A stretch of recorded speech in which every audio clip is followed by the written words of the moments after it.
Your Friday night drink is not a habit you learned. Your brain encoded it 200,000 years before anyone invented a drinking glass. And the alcohol industry built an entire business model on the assumption that you do not know this. Somewhere in the archive of human history, an ancestor did exactly the same thing you are doing right now, except his version was a log that had been sitting in rainwater for 3 weeks and tasted like a mistake. His brain response was identical to yours, and that should bother you more than it currently does. Walk into any natural history museum. Past the bones, past the dioramas, find the part where your ancestor is frozen mid-spear throw behind glass, and ask yourself, does he look stressed to you? These were not grim, joyless survival machines grinding through each day in exhaustion. Researchers studying surviving hunter-gatherer populations estimate that traditional foraging societies work somewhere between 15 and 20 hours per week to meet their basic needs, a figure that has been contested, but consistently surprises people who have never considered that burnout might be a recent invention. Your Stone Age ancestor worked 15 to 20 hours a week and spent the rest napping, socializing, and arguing about whose spear throw was better. You work twice his hours to buy ergonomic chairs for a back that hurts because you work twice his hours. He also got intoxicated occasionally and felt zero guilt about it. You do both of those things, only one of them without guilt. This is called progress. One afternoon, your ancestor finds a fallen tree. Around it, overripe fruit baking in the sun for several days. He eats some. Within an hour, he has decided he is the most coordinated, most charismatic member of the tribe.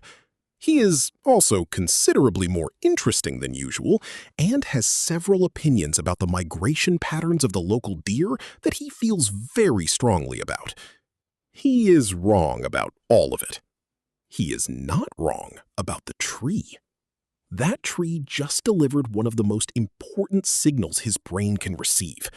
The environment is producing enough surplus for fruit to rot before anyone eats it. Caloric abundance, social accelerant, safety signal. The strong reward response his brain delivers is not a character flaw. It is a navigation system. A tree producing fermented fruit once or twice a season was a tree worth remembering, worth sharing, worth returning to. Your brain did not learn to enjoy intoxication. It inherited the preference from every ancestor who used it to locate food. The preference is older than language, older than tools. It is the part of you that has never been updated. The archaeological record for deliberate intoxication runs deeper than most people expect. Scientists found residue of a fermented drink made from rice, honey, and fruit inside 9,000-year-old pottery in China. At Göbekli Tepe in modern Turkey, built 11,000 years ago by people who had not yet invented agriculture, researchers found large stone vessels consistent with beer brewing. This raises a question that makes historians very uncomfortable. If farming came first and beer followed, why does the oldest evidence of brewing predate farming itself? Your ancestors may not have discovered farming and then invented beer as a reward. They may have invented beer and then, somewhat reluctantly, invented farming to guarantee the supply. They invented work to drink more reliably. Different era, same priorities. Cannabis follows a similar timeline, though less discussed. It appears in Chinese sites 6,000 years ago, before California, before the 1960s, before any law that mentions it. Rock art in the Tassili Niger Plateau in Algeria depicts figures surrounded by mushroom imagery that some researchers date to 9,000 years ago, though the dating remains actively debated. The conclusion? Virtually every documented human culture has developed some method of deliberately altering consciousness. Not most, virtually every documented one. You did not develop this tendency in a uniquely bad environment. You inherited it from every human who ever lived before you.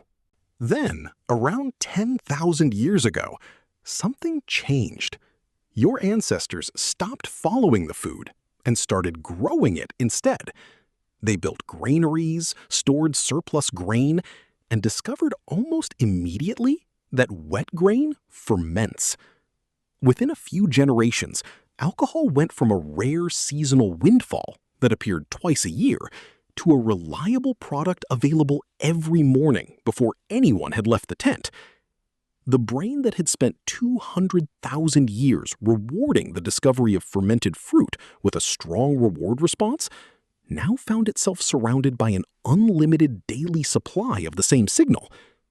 It responded with the wisdom and restraint developed over 200,000 years of genuine scarcity, which is to say, none whatsoever. The industrial era did not create this problem. It perfected it with machinery and quarterly targets. When 19th century distillation made spirits cheap enough for factory workers, and tobacco companies began producing cigarettes by the millions on machines rolling 200 per minute, the ancient reward circuit encountered something it had never been designed to handle. The same survival signal, now concentrated, standardized, and available at every petrol station, airport, and supermarket aisle on the planet, 24 hours a day for less than the cost of a meal. The circuit that evolved to reward your ancestor for finding rare intoxicants twice a year now fires in response to something requiring zero effort and zero planning, available before you have finished your morning coffee. The engineers who built these delivery systems understood the ancient brain's reward circuitry considerably better than most of its owners did.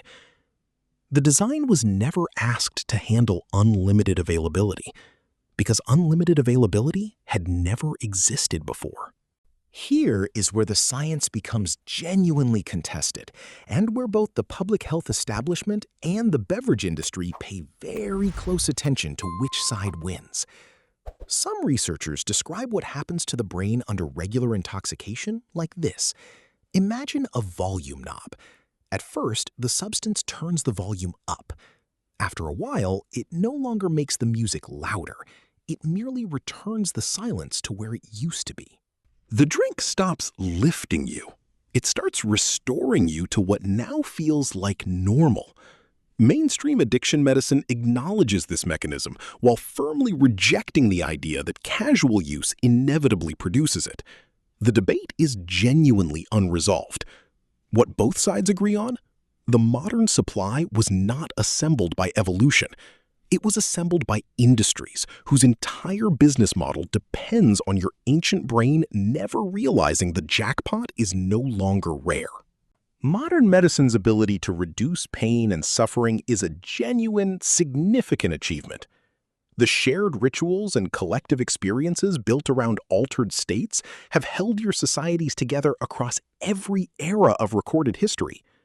Nobody is suggesting a return to rainwater logs and accidental fermentation. But alcohol was only the beginning.